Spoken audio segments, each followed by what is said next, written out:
பாஸ்கா விழா 2ஆம் வாரம் வியாழன். முதல் வாசகம். நாங்களும் தூய ஆவியும் சாட்சிகள். திருத்தூதர் பணிகள் நூலிலிருந்து வாசகம்.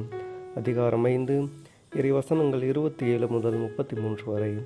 அந்நாட்களில் காவலர்கள் திருத்தூதர்களை அழைத்து கொண்டு வந்து யூத தலைமை சங்கத்தின் முன் நிறுத்தினார்கள்.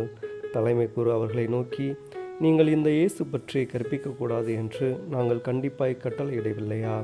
என்றாலும் எருசலேம் முழுவதும் நீங்கள் கற்பித்து வருகிறீர்கள்.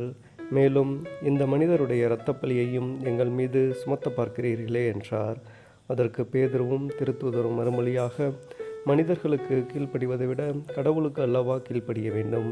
நீங்கள் சிலுவையில் தொங்க வைத்து கொன்ற இயேசுவை நம் மூதாதையரின் கடவுள் உயிர்த்தெழச் செய்தார்.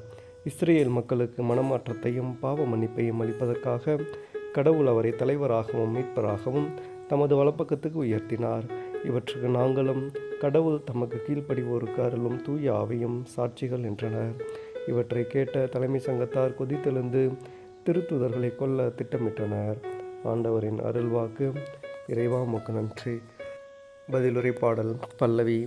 ஏழை கூவியலைத்தான் ஆண்டவர் அவனுக்கு செவிசாய்த்தார்.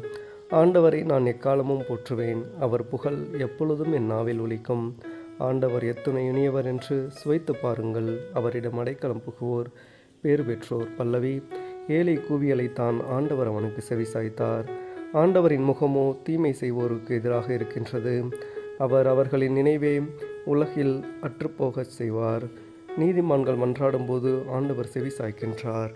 அவர்களை அனைத்து இடுக்கணினின்றும் விடுவிக்கின்றார். பல்லவி. ஏழை கூவியலைத்தான் ஆண்டவர் அவனுக்கு செவிசாய்த்தார். உடைந்த உள்ளத்தாருக்கு அருகில் ஆண்டவர் இருக்கின்றார். நைந்த நெஞ்சத்தாரை அவர் காப்பாற்றுகின்றார். நேர்மையாளருக்கு நேரிடும் தீங்குகள் பல. அவை அனைத்து நின்றும் ஆண்டவர் அவர்களை விடுவிக்கின்றார். பல்லவி. ஏழை கூவியலைத்தான் ஆண்டவர் அவனுக்கு செவிசாய்த்தார். நற்செய்திக்கு முன் வாழ்த்தொலி. தோமா, என்னை கண்டதால் நம்பினாய், காணாமல் நம்புவோர் பேறு பெற்றோர். அல்லேலூயா. நற்செய்தி வாசகம். தந்தை மகன் மேல் அன்பு கூர்ந்து அனைத்தையும் அவர் கையில் ஒப்படைத்துள்ளார். யோவான் எழுதிய தூய நற்செய்தியிலிருந்து வாசகம். அதிகாரம் 3, இறை வார்த்தைகள் 31 முதல் 36 வரை. அக்காலத்தில் திருமுழுக்கு யோவான் தன் சீடர்களிடம் கூறியது, மேலிருந்து வருபவர் அனைவரையும் விட மேலானவர். மண்ணுலகில் இருந்து உண்டானவர், மண்ணுலகை சேர்ந்தவர். மண்ணுலகு சார்ந்தவை பற்றியே அவர் பேசுகிறார். மின்னுலகிலிருந்து வருபவர் அனைவருக்கும் மேலானவர். தாம் கண்டதையும் கேட்டதையும் பற்றியே அவர் சான்று பகிர்கிறார். எனினும் அவர் தரும் சான்றை எவரும் ஏற்றுக்கொள்வதில்லை. அவர் தரும் சான்றை ஏற்றுக்கொள்பவர் கடவுள் உண்மையானவர் என்பதை உறுதிப்படுத்துகிறார். கடவுளால் அனுப்ப பெற்றவர் கடவுளின் வார்த்தைகளை பேசுகிறார். கடவுள் அவருக்கு தம் ஆவிக்குரிய கொடைகளை அளவின்றி கொடுக்கிறார்.